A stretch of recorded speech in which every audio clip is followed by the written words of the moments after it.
All right, good morning. Tim Keith here with Everybody Happy Wine Company and SelectWinesOnline.com. And we're back here at Paradise Ridge Winery, and we are sorting through our Vista Petite Sirah. Last time we processed fruit, it was our quartz block Zinfandel, and we didn't get a really good in-depth look at how the processing works. And so what you're looking at right now is our shaker table, sorting table. And so I don't know if it comes through on video camera, but this table is actually vibrating, and that is the mechanism for pushing the fruit down the channel. And as you can see, little slots here, all right? So only the good fruit actually rolls right along, and then underneath, that is stuff that we would not want in our ferment. And this is actually the second deposit location. Give you a quick look at the other spot. Even more. Look at that sludge just coming right off. Most of that is seeds and material other than grapes. We call it mog.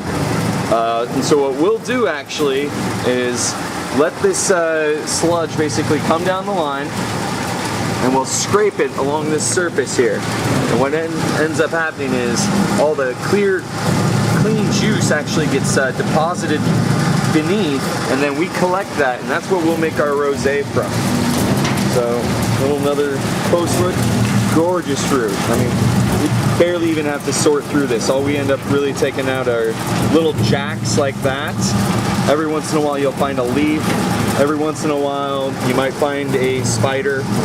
And every once in a while we'll keep the spider in the ferment anyway. The overall setup is we've got our half-ton picking bin that we've lifted above into the hopper, and we're dumping the fruit, and it gets pushed by an auger and collected here in our crusher to stemmer. So we shouldn't really call it a crusher. We don't actually crush the fruit. So it goes down the chute, and we'll come on along to the back. In this frame right here, there's a cylinder, and it's got all these holes in it, and then paddles in between the cylinder, and that just knocks the fruit off. And then a lot of wineries in this location here that you're seeing, there are two rollers that would actually crush the fruit. Well, we don't want that. We want to keep our whole berries, as you see right there. You know, it's opened up slightly just where the stem was connected, but other than that, it's a whole berry. And that's what we want to do, because that's actually going to allow for a little bit of a slower extraction during the fermentation and a cleaner fruit. Here we are, kind of the last step of the processing function.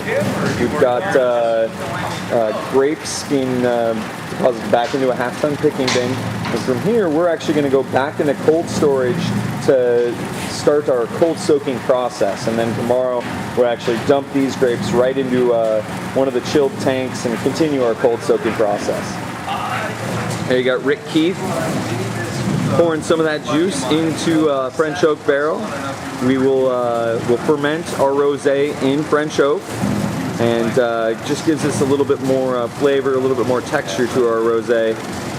We want to make a classy rosé. This is not your sweetie white Zinfandel from Behringer. Nothing against that. Well, there's a lot against that. And there it is. That's the whole process. Like clockwork. It's about 7:30 right now. We've been at it for about an hour now, and a couple long days in a row, but we're excited. This fruit is going to be killer. So, Vista Petite Sirah.